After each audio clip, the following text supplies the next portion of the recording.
जय सिया राम, जय हनुमान। स्वागत है आपका आपके अपने श्री राम जी के YouTube चैनल साधना मार्ग में। राम नाम के जाप में कितनी शक्ति है, कितनी सामर्थ्य है, आज हम आपको एक ऐसी सत्य घटना बताने जा रहे हैं जिससे आपको पता चलेगा कि राम नाम के जाप से क्या क्या हो सकता है। यह जो अंक है वो कल्याण पत्रिका में छपा हुआ है, जो कि भाई श्री की कल्याण पत्रिका आती है, उसमें यह घटना उल्लेखित है। एक बार की बात थी कि एक संत थे जो कि राम नाम जाप करने वाले थे। वह भ्रमण पर निकले थे, चारों ओर वह तीर्थाटन कर रहे थे, यानी कि सब तरह वह घूम रहे थे और राम नाम का स्मरण करते हुए जाते थे। प्रभु श्री राम जी को पूर्णतः समर्पित वह संत थे। जब एक समय की बात है, वह धीरे धीरे घूमते हुए निकलते जा रहे थे। बरसात का मौसम था, अंधेरी रात थी और रात्रि के समय वह भ्रमण कर रहे थे, क्योंकि जो राम नाम का जाप करते हैं, भगवान के आश्रित होते हैं, उन्हें किसी का डर भय होता ही नहीं है।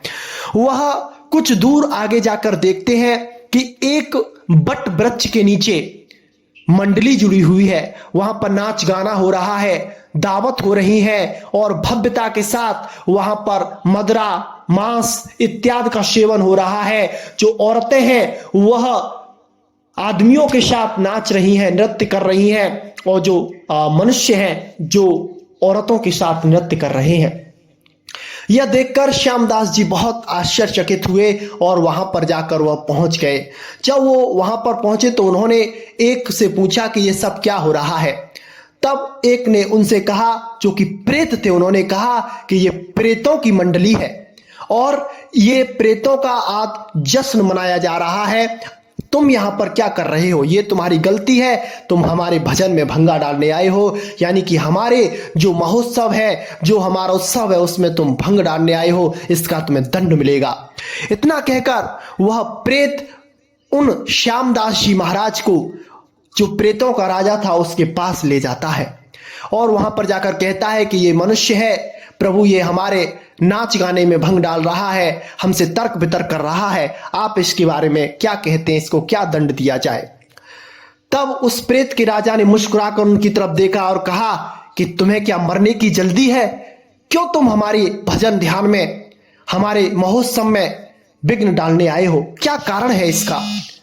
तब उसने कहा कि ऐसी कोई बात नहीं है, और तुम कहो चाहे तुम प्रेत हो, चाहे भूत हो या जिन्न हो, इससे हमें कोई भी परेशानी नहीं है, क्योंकि हमने ऐसे प्रभु का आश्रय ले लिया है जो कि सबका आश्रय देने वाले हैं और सभी भूतों के भूत हैं, प्रेतों के प्रेत हैं। तुम हमारा क्या बिगाड़ सकते हो? इस निर्भयपूर्ण बात को सुनकर वह प्रेत भी एक तरह से घबरा गया और उनसे बात करने की उसने इच्छा जागृत की। तब उन श्यामदास जी महाराज ने कहा कि तुम्हारे यहां पर ये उत्सव क्यों मन रहा है, पहले आप मुझे ये बताइए।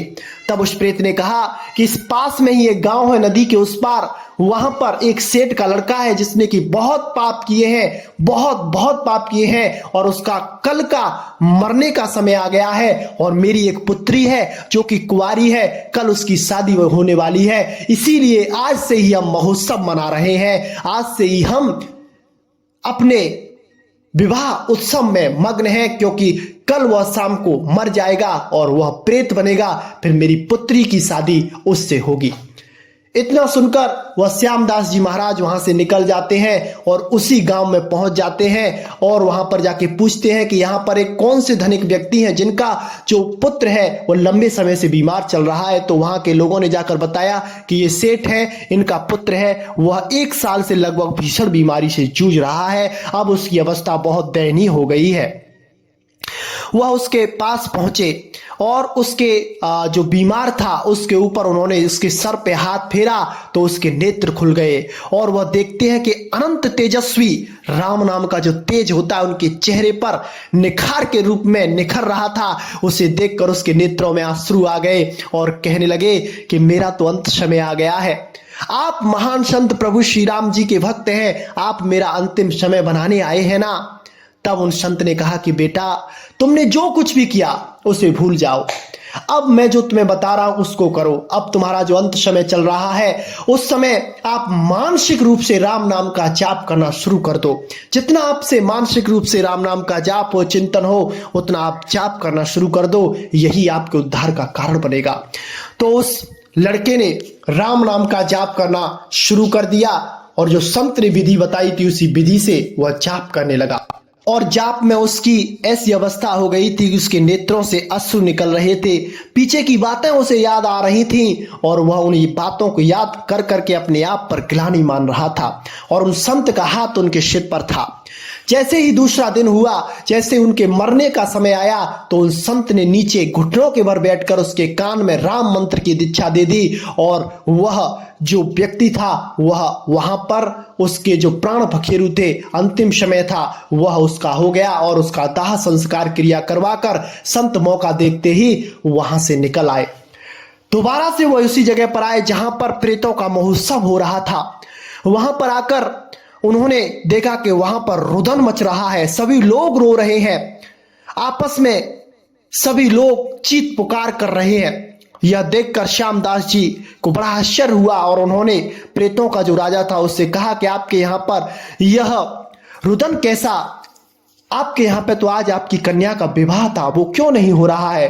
तब वह प्रेत उन पर कुदृष्टि डालते हुए, चिड़चिड़ाते हुए बोला कि तूने तो हमारा सारा काम बिगाड़ दिया है, तूने अपने पाप कर्मों से हमारे कार्य को बिगाड़ दिया, क्योंकि जो मरने वाला था वो प्रेत बनने वाला था और तुमने उसको राम नाम की दीक्षा देकर उसको मुक्त करवा दिया।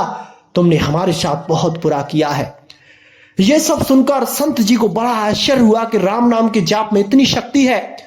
तब उस प्रेत से वहां पर खड़े हुए कुछ प्रेतों ने पूछा कि भगवान ये राम नाम का जाप क्या है, आप हमें बताइए। तब उस प्रेत ने कहा कि अंतिम समय में जो कोई भी सच्चे भाव से राम नाम का जाप कर लेता है तो उसके जितने भी अशुभ कर्म होते हैं वो सब नष्ट हो जाते हैं और उसे परम धाम श्री राम जी की कृपा प्राप्त हो जाती है और उसका उद्धार हो जाता है। यह सुनकर संत के अश्रु निकल आए और वह नेत्र बंद करके भाव दशा में समाधि मग्न हो गए और श्री राम जी का धन्यवाद करते हुए उनका समय कब निकल गया उनको पता ही नहीं चला। जब सूर्य उदय हुआ तब उनके नेत्र खुले तो देखते हैं उनके आसपास कुछ नहीं है, मंगलमय वातावरण था और सभी जो प्रेत थे वो वहां से भाग चुके थे। तो ये शक्ति होती है राम नाम के जाप की। अगर आप सच्चे भाव से राम नाम का जाप करते, स्मरण करते हैं तो आपको कोई भी ऐसा संसार में कार्य नहीं, कोई भी ऐसा पाप नहीं, कोई भी ऐसा बुरे से बुरा कर्म नहीं जो आपको डिगा सके। बस सच्चे भाव से आप राम नाम के आश्रित हो जाइए, फिर देखिए आपके जीवन में श्री राम नाम के क्या चमत्कार होते हैं। आज के लिए बस इतना ही, मिलते हैं आपसे बहुत जल्दी एक ऐसी नई जानकारी के साथ।